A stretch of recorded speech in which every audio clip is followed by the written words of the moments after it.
किसान देवता। जी हां, किसान देवता की बात कर रहे हैं हम आज, जिनकी इटारसी के एक इलाके में पूजा की जाती है। कैसे हुई खास देवता को पूजने की शुरुआत, आइए देखते हैं।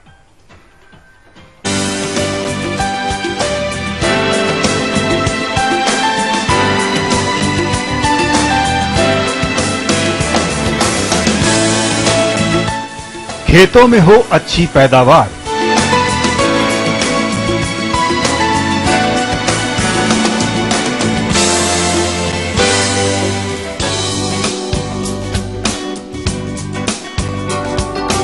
जीवन में आए खुशहाली,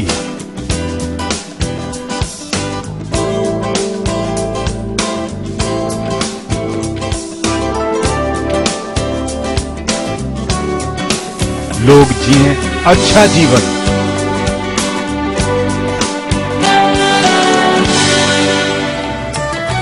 इसीलिए एक इलाके में पूजा जाता है किसान देवता। योग में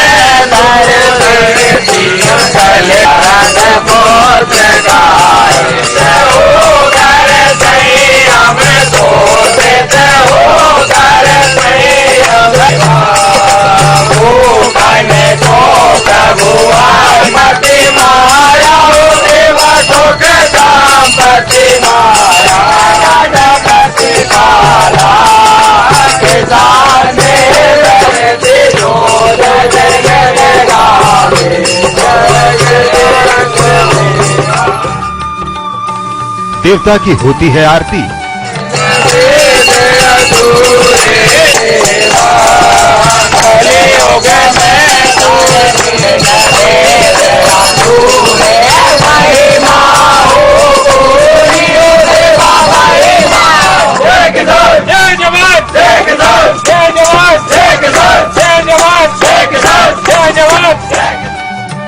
पढ़ा जाता है किसान चालीसा। योग में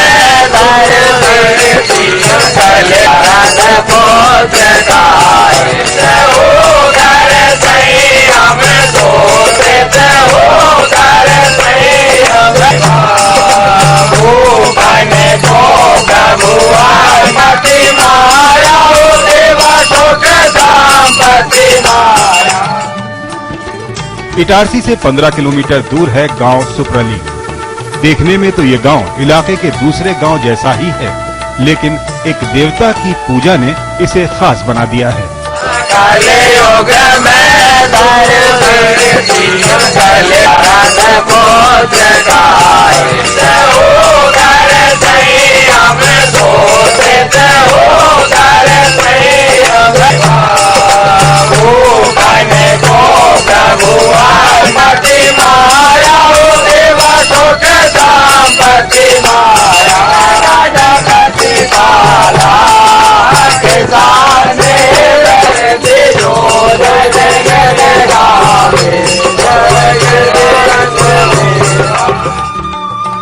क्योंकि इस गांव में स्थापित किए गए हैं किसान देवता और गांव की तरह यहाँ के लोगों का जीवन भी खेती पर ही निर्भर है। किसान फसलें उगाते हैं और जो पैदा होता है उसी से घर परिवार चलता है।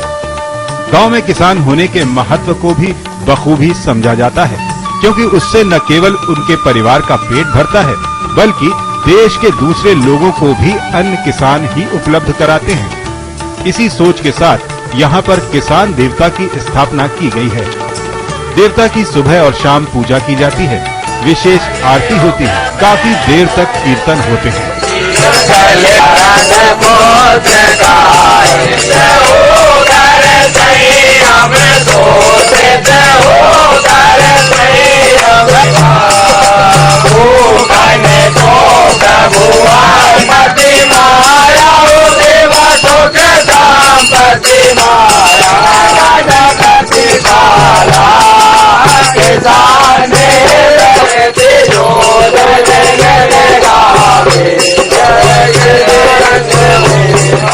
शाम को और सुबह हम यहाँ रोज मिलजुल कर यहाँ आरती करते हैं और पूजन करते हैं और इनकी आराधना करते हैं।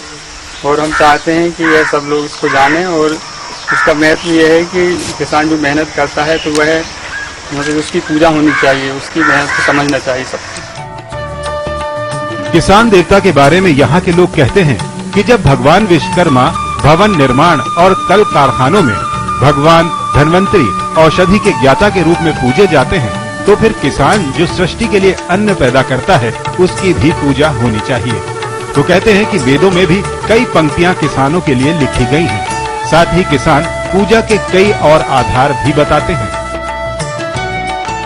सृष्टि के आरंभ में जब पृथ्वी एक सूर्य से तपा हुआ टुकड़ा था, तो उस समय प्रथम ऋषि मुनियों ने जिस धरती को खेती लायक बनाया था, उस कल्पना के आधार पर वेदों में इनको किसान देवता का स्थान दिया है। उसी वेदों से हमने ये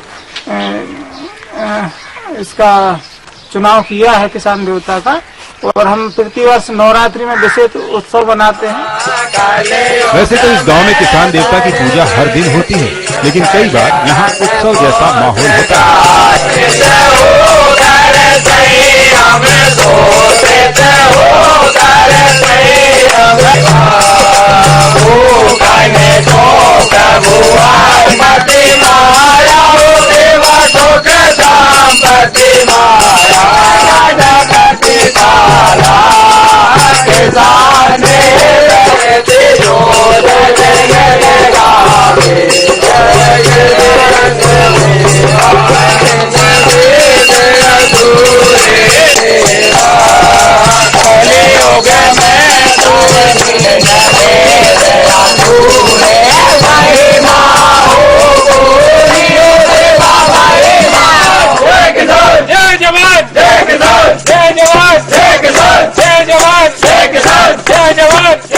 जिले की डोलरिया तहसील के अंतर्गत आने वाले ग्राम सोपल्ली में स्थानीय किसानों के द्वारा किसान देवता की स्थापना की गई है।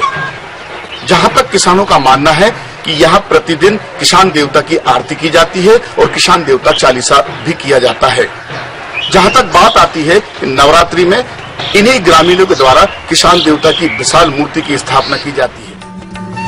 सबसे पहले किसान देवता की प्रतिमा योगेंद्र पाल सिंह ने 1998 में इटारसी के इंदिरा कॉलोनी में स्थापित की थी। इतना ही नहीं, 2000 से सन 2003 तक राजधानी दिल्ली में भी इसे स्थापित किया गया, लेकिन बाद में सुपरेली गांव में किसान देवता को स्थापित कर दिया गया।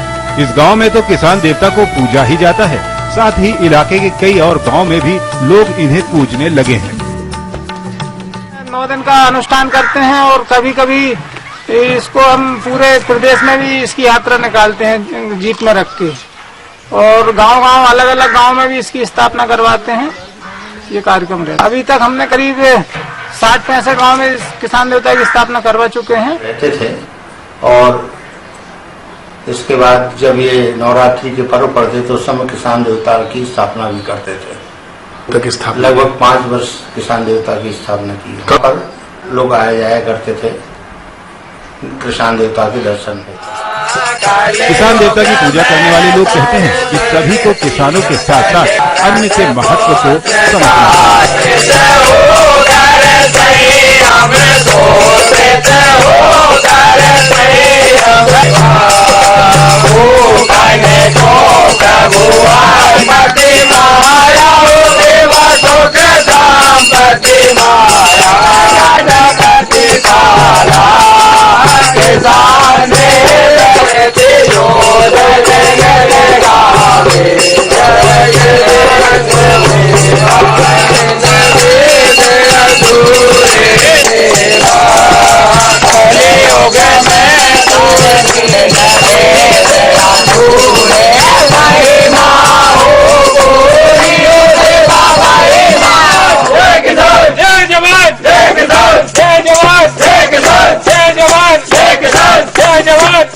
ग्राम सुपल्ली के किसानों का यह भी कहना है कि जिस तरीके से खेतों में हम अनाज उगाते हैं और उसका दुरुपयोग मनुष्यों के द्वारा किया जाता है, उसी को सही रूप में लाने के लिए, किसान की उपयोगिता को दिखाने के लिए हम किसान देवता की स्थापना करते हैं और उनकी पूजन अर्चना करते हैं।